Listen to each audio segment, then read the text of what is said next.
আজকের ক্লাসে আমরা দশমিক ভগ্নাংশের গুণ শেখার চেষ্টা করব। একেবারে সহজ একটা জিনিস, কিন্তু আমরা অনেকে এটাকে খুব কঠিন মনে করি। তো আমরা আজকে সহজে কিভাবে দশমিক ভগ্নাংশের গুণ করতে হয় সেটা একটু দেখব। মনে করো 0.2 গুণ 0.02, এই দুইটা গুণ করব। দেখো এখানে আমরা প্রথমে মনে করব যে এখানে কোনো দশমিক আমাদের নাই, দশমিককে আমাদের উঠায় দিতে হবে। মনে করতে হবে যে এখানে কোনো আমাদের দশমিক নাই। তাইলে এখানে আছে দেখো 2 আর এখানে আছে 2, তাহলে 2 আর 2 গুণ করলে কত হয়? 4। স্বাভাবিক নিয়মে যে গুণ আমরা সেটা করব। এইবারে আমাদের দেখতে হবে যে দশমিকের পরে সর্বমোট কয়টা অঙ্ক আছে। এখানে দেখো দশমিকের পরে অঙ্ক আছে একটা, আর এখানে দশমিকের পরে অঙ্ক আছে দুইটা। তাহলে এখানে আছে আমাদের একটা অঙ্ক আর এখানে আছে আমাদের দুইটা অঙ্ক। তাহলে আমাদের মোট অঙ্ক আছে কয়টা? দুইটা আর একটা, তিনটা মোট অঙ্ক। তাহলে আমাদের এখানে তিনটা অঙ্ক প্রথমে লিখে নিতে হবে। এখন দেখো এখানে কিন্তু আমাদের অঙ্ক আছে কয়টা? একটা। তাহলে আমরা বাকি অঙ্কগুলো আগে শূন্য দ্বারা পূরণ করব। তাহলে দেখো যেহেতু আমাদের তিনটা অঙ্ক দরকার, তাহলে তিনটা অঙ্ক লিখে ফেললাম। এইবারে আমাদের এই দিক থেকে বিবেচনা করতে হবে, অর্থাৎ ডান দিক থেকে বাম দিকে আসতে হবে। দেখো এখানে আমাদের তিনটা অঙ্কের উপরে দশমিকের পরে যেহেতু তিনটা অঙ্ক আছে, তাহলে এখানে আমাদের দশমিকের পরে তিনটা অঙ্ক রাখতে হবে। তাহলে একটা, দুইটা, তিনটা। তাহলে এখানে দিব আমরা দশমিক, এর আগে যদি শূন্য দাও দিতে পারো। তাহলে দেখো এখানে আমাদের দশমিকের পরে যেহেতু সর্বমোট তিনটা অঙ্ক ছিল, এই জন্য আমাদের দশমিকটা হবে ডান থেকে বাম দিকে তিনটা সংখ্যার পরে। তাহলে আমরা একটু সহজ আরেকটা অঙ্ক করি। 0.08 নিলাম আর 0.2 নিলাম। দেখো এখানে দশমিকের পরে অঙ্ক আছে দুইটা, এখানে আছে একটা। আমাদের দশমিকের পরে অঙ্ক কয়টা আছে সেটা প্রথমে বিষয় না, আমাদের প্রথমে কি করতে হবে? নর্মালি গুণ করে নিতে হবে। তাহলে 8 আর 2 গুণ করলে 8 দুগুণে 16।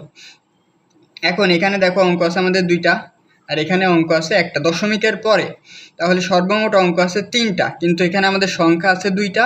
তাহলে আর একটা কী করতে হবে? শূন্য দ্বারা পূরণ করতে হবে। তাহলে দেখো তিনটা সংখ্যা হয়ে গেছে।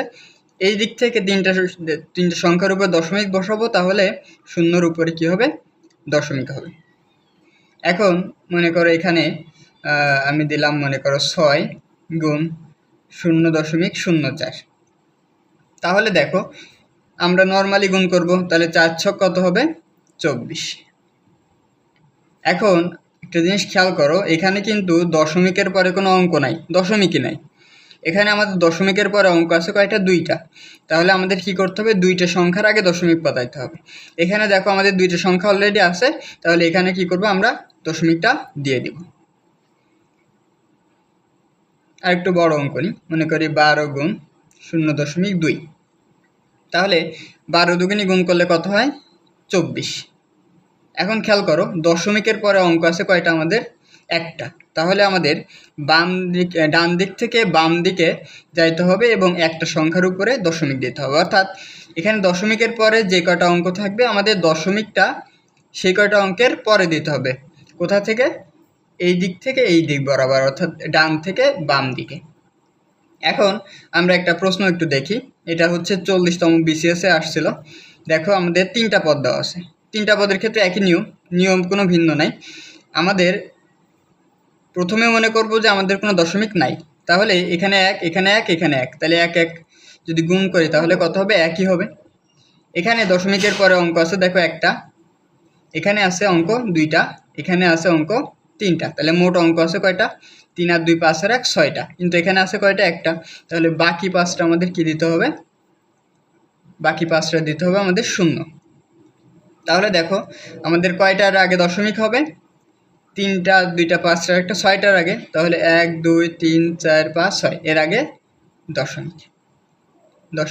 0.0, আমি এটা একটু ভালো করে লিখি, 0.0001। দেখো 6টার আগে দশমিক, 1 2 3 4 5 6। তোমরা একটু এর উত্তরটা কত হবে এটা একটু তোমরা কমেন্ট সেকশনে জানাও। আশা করি সবাই পারবা।